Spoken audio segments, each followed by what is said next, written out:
ધારી નગરપાલિકાની ઘોર બેદરકારી, સ્મશાન પાસે કચરાના ઢગલા। ધારી નગરપાલિકા અસ્તિત્વમાં આવે ત્યારથી લઈ આજ દિન સુધી હંમેશા વિવાદમાં જ રહી છે।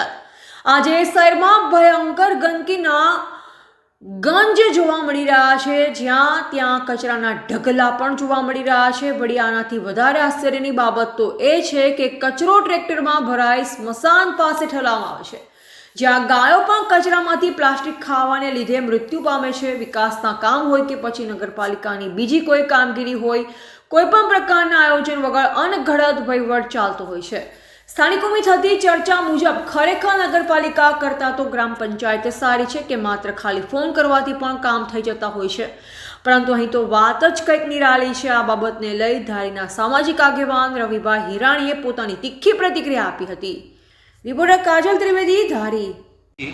નવનિર્મિત નગરપાલિકા નવનિર્મિત તો નહીં, કેમ કે 1 વર્ષ પૂરું થવા આવ્યું ધારી નગરપાલિકા બની।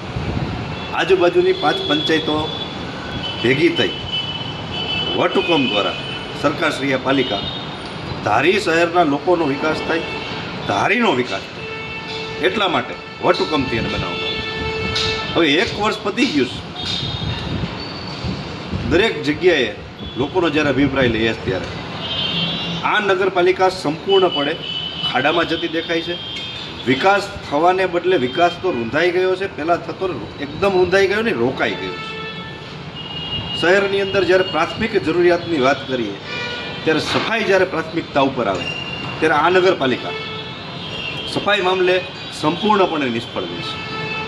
મસાણવાળા રોડે જ્યાં ડમ્પિંગ થઈ રહ્યું છે, IITIની બાજુમાં જ્યાં કચરાઓના ઢગલા થયા છે, ત્યાં રખડતા ઢોર, ગાયો જેવા પશુઓ કચરો ખાય અને જોખમમાં મુકાય છે। આજુબાજુના રહેવાસીઓ એનાથી પરેશાન છે। શેરીઓની અંદર ગટરો ઉભરાય છે। પાલિકા દરેક જગ્યાએ કચરો પડવા માટે સક્ષમ નથી। એવા અનેક પ્રશ્નો। આ ફક્ત અત્યારે હું ખાલી સફાઈની વાત કરી રહ્યો છું, બાકી ત્યાં પાલિકાની અંદર વિવિધ ટેબલોની અંદર થતી કામગીરીની દરેક ધારીની જનતાને માલુમ છે। અવારનવાર પોતાની અરજીઓ લઈને જઈ રહ્યા છે, એટલે એ તો બધી એને ખબર છે। આ સરકારશ્રીને આપણે વિડીયોના માધ્યમથી ધ્યાન દોરીએ, લેખિતની અંદર પણ રજૂઆત કરવાના છે કે આ પ્રકારની સફાઈ વ્યવસ્થા ન ચાલે।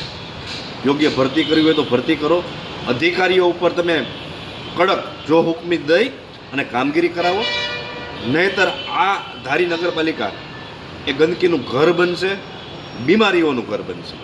આના કરતાં તો ગ્રામ પંચાયત સારી હતી એવા મને અનેક લોકોએ કીધેલું છે કે ગ્રામ પંચાયત સારી હતી, કે આ વિકાસ દેખાતો નથી।